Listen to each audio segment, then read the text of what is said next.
স্বাগতম জনাইছোঁ আপোনালোকক মোৰ ইউটিউব চেনেললৈ। একেবাৰে শ্বৰ্ট ভিডিঅ', একো বিশেষ একো কথা নাইকিয়া, জাষ্ট এটা কথা, এটা প্ৰশ্ন মানে মোৰ মনত আহি আছে, মোৰ বুলি নহয় আপোনালোক সকলোৰে আহি আছে চাগে। নতুন পুৰণা বুলি কথা নাই, সকলোৰে মনত আহিয়ে আছে। কথাটো কি হয়, ডিয়াৰনেছ এলাৱেঞ্চ পেঞ্চনাৰখিনিৰ ক্ষেত্ৰতো ডিয়াৰনেছ ৰিলিফ। চ' অসমৰ ক্ষেত্ৰত এতিয়ালৈকে ঘোষণা হোৱা নাই। আজি 24 তাৰিখ 24th, তাকো জুন পাবহি হ'ল, জুলাইত আকৌ নতুন ডিএ লাগে, যাব হ'ল, এতিয়া চেলেৰি বনোৱাৰ সময় হৈ গৈছে, 24 তাৰিখ হৈ গ'ল, কেতিয়া দিব ডিএ? এই প্ৰশ্নটোৰ উত্তৰ আপোনালোকৰ লগত আছে নেকি? মানে ভাল কমেণ্ট দিবচোন, মানে কি কাৰণে হ'ব পাৰে।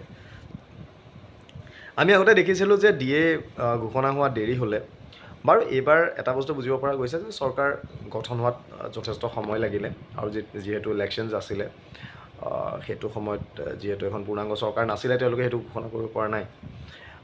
কিন্তু কথা হ'ল, এতিয়া চৰকাৰ হোৱাৰ পাছতো, শপত গ্ৰহণৰ পাছতো কেইদিন পাৰ হ'ল।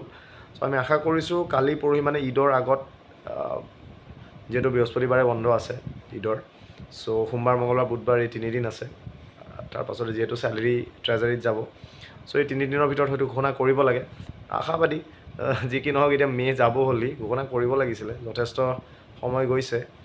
আৰু বিত্ত বিভাগ ডেফিনেটলি ৰেডি থাকিবই, কাৰণ চেণ্ট্ৰেলত কেতিয়াবাতেই ঘোষণা কৰা হৈছে, আৰু আমাৰ ষ্টেটৰ ক্ষেত্ৰত এই বস্তু এতিয়ালৈকে ঘোষণা কৰা নাই। ত' যি কি নহওক বাৰু, বহুত দীঘলীয়া এটা এৰিয়াৰ হ'ব। এতিয়া মাহত দিলেও মাহৰ চেলাৰীত লগাবলৈ দিয়ে নে নাই, কাৰণ ইতিমধ্যে 4 মাহৰ এৰিয়াৰ হৈ গৈছে, জানুৱাৰী ফেব্ৰুৱাৰী মাৰ্চ এপ্ৰিল, 4 মাহৰ এৰিয়াৰ পাবলৈ বাকী আছে। সেইবিলাকতো আৰু এতিয়া ঘোষণা কৰাৰ পাছত আকৌ একেলগে দিয়ে নে টুকুৰা টুকুৰিকৈ দিয়ে, সেইটোতো বাৰু পিছৰ কথা। যি কি নহওক, কথা ইমানেই। আশা কৰিছোঁ সোনকালে কিবা এটা হ'ব, আৰু সকলো অসমৰ কৰ্মচাৰী সংগঠন ৰেডি থাকক। 8 pay' commission, central 8 pay' commission অসমত যেতিয়াই তেতিয়া আহি যাব পাৰে, তেওঁলোকে ঘোষণা কৰিব, তেওঁলোকে কেতিয়া কোন তাৰিখত আহে। এতিয়া লক্ষ্ণৌ উত্তৰ প্ৰদেশত তেওঁলোক যাব, তো সকলো ৰাজ্য ইউনিয়ন টেৰিটৰিজ তেওঁলোকে ঘূৰি আছে। চ' অসমৰ ফালে কেতিয়া আহি যায় ঠিক নাই। চ' কেতিয়া আহে বুলি নহয়, আপোনালোকে নিজৰ যি মেমৰেণ্ডাম আছে 8 পে'ৰ ক্ষেত্ৰত, সেইটো বনাই পেলাই ৰেডি হৈ থাকক, যাতে 8 পে' কমিশ্যন আহিলে এপইণ্টমেণ্টটো লৈ পেলাই তাত ইমিডিয়েটলি তেওঁলোকৰ আগত ৰিপ্ৰেজেণ্ট কৰিব পাৰে। বস্তুটো গম পালে? ইমানেই আছিলে, থেংক ইউ।